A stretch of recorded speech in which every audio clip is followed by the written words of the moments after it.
Hi, friends. All right, the chapter we are picking up on is called An Idea.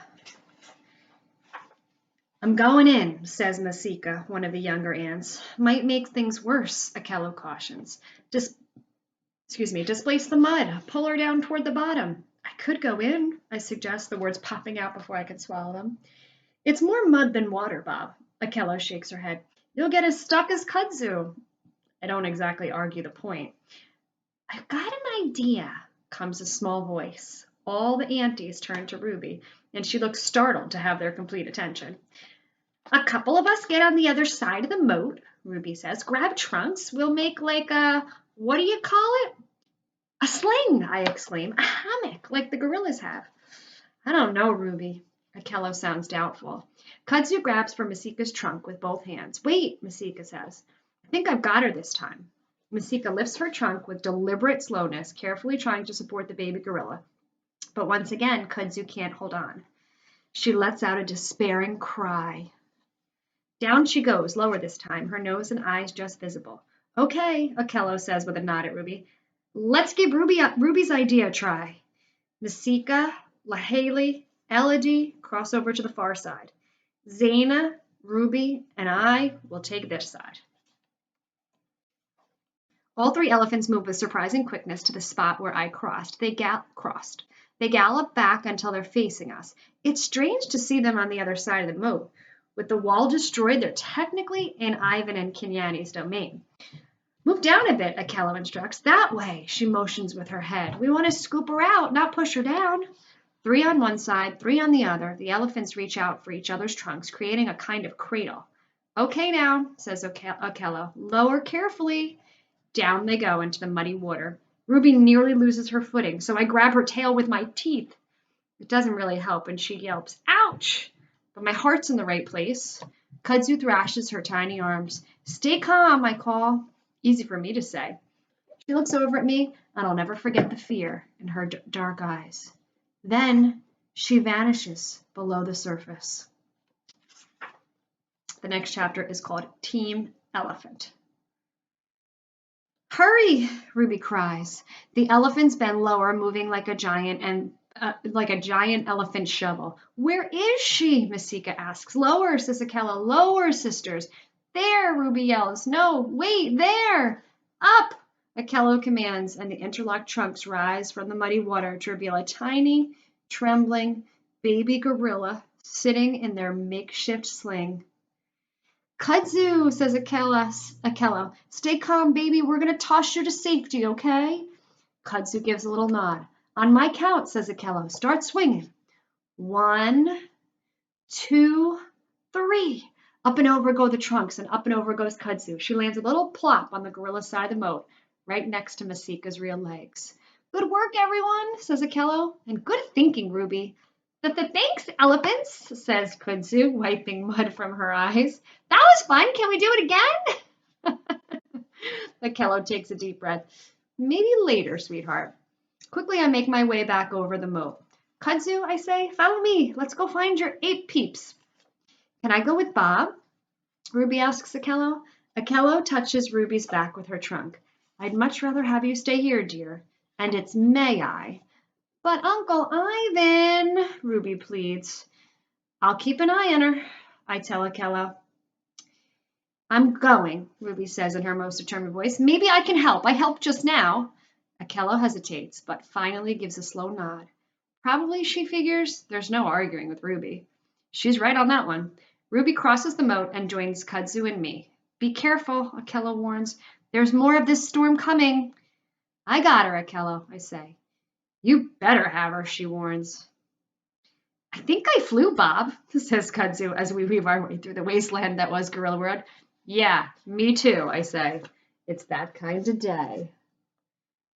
And there we have a picture of a tree falling on the Gorilla World sign. And you know what, boys and girls, because we're speaking about inferences and drawing conclusions, I actually made an inference while I was reading this chapter to you, and I didn't want to stop to talk about it. So let me go back for a minute. It was when they said there was a little voice. Was that this chapter? Or it was last chapter. It was the first chapter we read today. It said, It was when kudzu was still stuck, and it said, "I've got an idea, comes a small voice." As soon as I read that, I figured it was Ruby, and sure enough, it was. But the way the author described small voice, and sure enough, later the author said it was Ruby, but I think when the author described Ruby's voice as a small voice, they wanted us to give us a little clue and for us to think of Ruby and Ruby's little voice. All right, the next chapter is called What's Out There?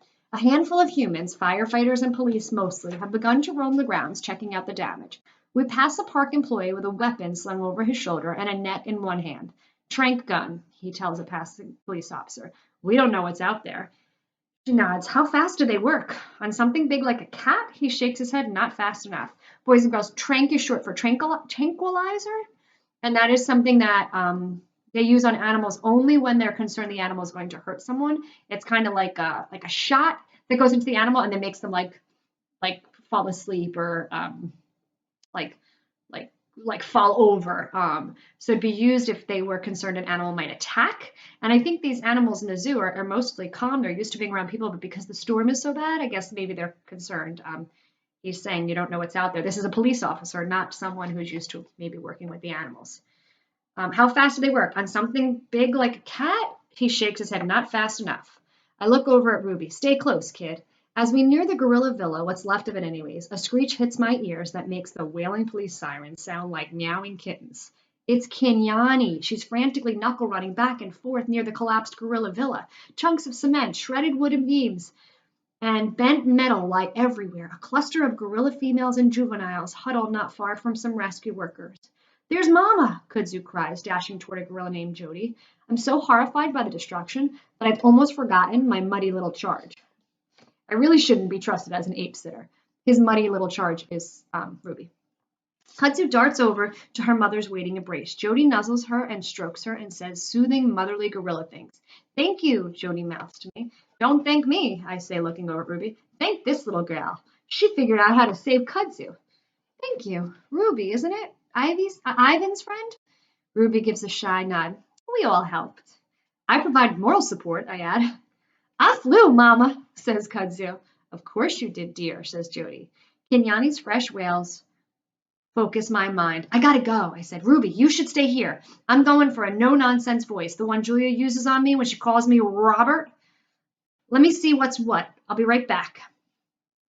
No way, Uncle Bob, Ruby replies just as firmly. I give up, but I'm afraid of what she might see, of what we might both see. Any sign of Ivan? I asked Jody. She shakes her head, a grim look clouding her eyes. With Ruby by my side, we approach the pile of wreckage that used to be the gorilla villa. At the same moment, Ruby and I gasp. There's Ivan's hand, barely peeking out through the rubble. Next chapter is Not Moving. I know that hand like the back of my own paw. No, Ruby screams, Uncle Ivan! I check the crowd. No sign of Julia or George, nothing. No Maya either or other keepers I recognize. Just a few employees, several rescue workers, and 2 or 3 dazed-looking visitors. Is he alive? A firefighter asks. Hand, whatever it's called, isn't moving, says another. Weaving my way through the tangle of legs, I climb up the rubble pile. I sniff a bit, and I bark my loudest. Yes, she's alive. Get your rears in gear. Bark. Just like those overachieving rescue dogs in the Man's Best Friend show, I listen for a sound from Ivan, a grunt, a cry for help. Nothing. Still, he smells alive. At least I think he does, and that's good enough for me. All right, my friends, we're going to stop there. Talk about a cliffhanger. We're going to stop there for today. The next chapter is called Xena, Xena, and I'm thinking that is a proper noun, the name of one of the animals, which it should have a capital. Titles always need the first letter capitalized. Proper nouns need the first letter capitalized. But Katherine Applegate, the author of this book, she doesn't have any of the titles of the chapters capitalized. They're all lower cases. So it's kind of like picking her own font. She's choosing to do something a little different. So the next chapter that we will read is called Xena, and hopefully we will learn that Ivan will be okay. See you next time, friends.